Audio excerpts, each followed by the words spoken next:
এর প্রথম কি আর্টিফিশিয়াল ইন্টেলিজেন্স, বাংলা মানে কি কৃত্রিম বুদ্ধিমত্তা। কি বলে?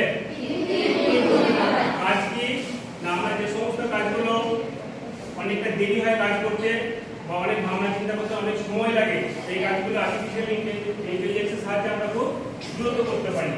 যেমন ধরো কিছু কিছু আর্টিফিশিয়াল ইন্টেলিজেন্স অ্যাপ আছে, যেমন গুগল জেমিনি। কোনো অনেকে ধরো কোনো কোশ্চেন পরীক্ষায় দেওয়া যে কোশ্চেনগুলো আসে সেগুলো অনেকে দেখা যাচ্ছে কোনো সলভ করতে পারে না, কিন্তু যদি ওখানে আমরা জেমিনিতে যদি ফটো দিয়ে দিই বা কোশ্চেনগুলো দিয়ে দিই, সহজে আমরা কিন্তু সেখান থেকে উত্তর পেয়ে যাই। কিন্তু একটা ব্যাপার জানতে হবে, কোনো কাজ দিয়েছে ওখান থেকে কিন্তু কপি করে নিয়ে নিলে হবে না।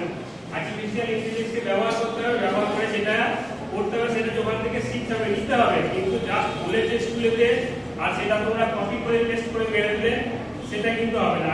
আর্টিফিশিয়াল ইন্টেলিজেন্স নিয়ে তোমরা শুনলে। আর্টিফিশিয়াল ইন্টেলিজেন্স আজকে আমাদের গোটা পৃথিবীতে একটা স্থান দখল করে দিয়েছে। মডার্ন টেকনোলজি এবং মানুষের যে পরিপূরক কাজ সেটা আর্টিফিশিয়াল ইন্টেলিজেন্স করে ফেলছে। এবারে প্রশ্ন উঠে যাচ্ছে যে স্যার তাহলে আর্টিফিশিয়াল ইন্টেলিজেন্সই যদি সব কাজ করে দেবে তাহলে তো প্রচুর মানুষজন বেকার হয়ে যাবে, তাদের কাজগুলো একটা মাত্র এই কম্পিউটার এবং আর্টিফিশিয়াল ইন্টেলিজেন্সের ব্যবহারে অন্তত 20-25 জন মানুষের কাজ করে দেবে।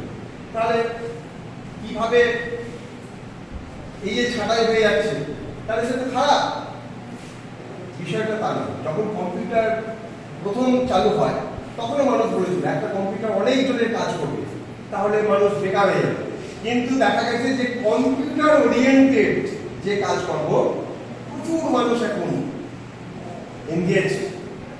ঠিক তেমনি আর্টিফিশিয়াল ইন্টেলিজেন্সকে কাজে লাগাতে হবে এবং আগামী দিনে এমন পাঠ্যক্রম কারিকুলাম চালু করতে হবে যেগুলো আর্টিফিশিয়াল ইন্টেলিজেন্সের দ্বারা হবে না, মানুষ একমাত্র করতে পারবে।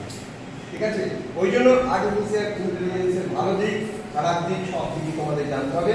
সেই জন্য আজকের এই সেমিনার তোমরা ভালো করে জেনে রাখো এবং এটাকে নিজেরা একটা রচনার আকারে লিখে রাখবে, এই আশা। সকলকে ধন্যবাদ।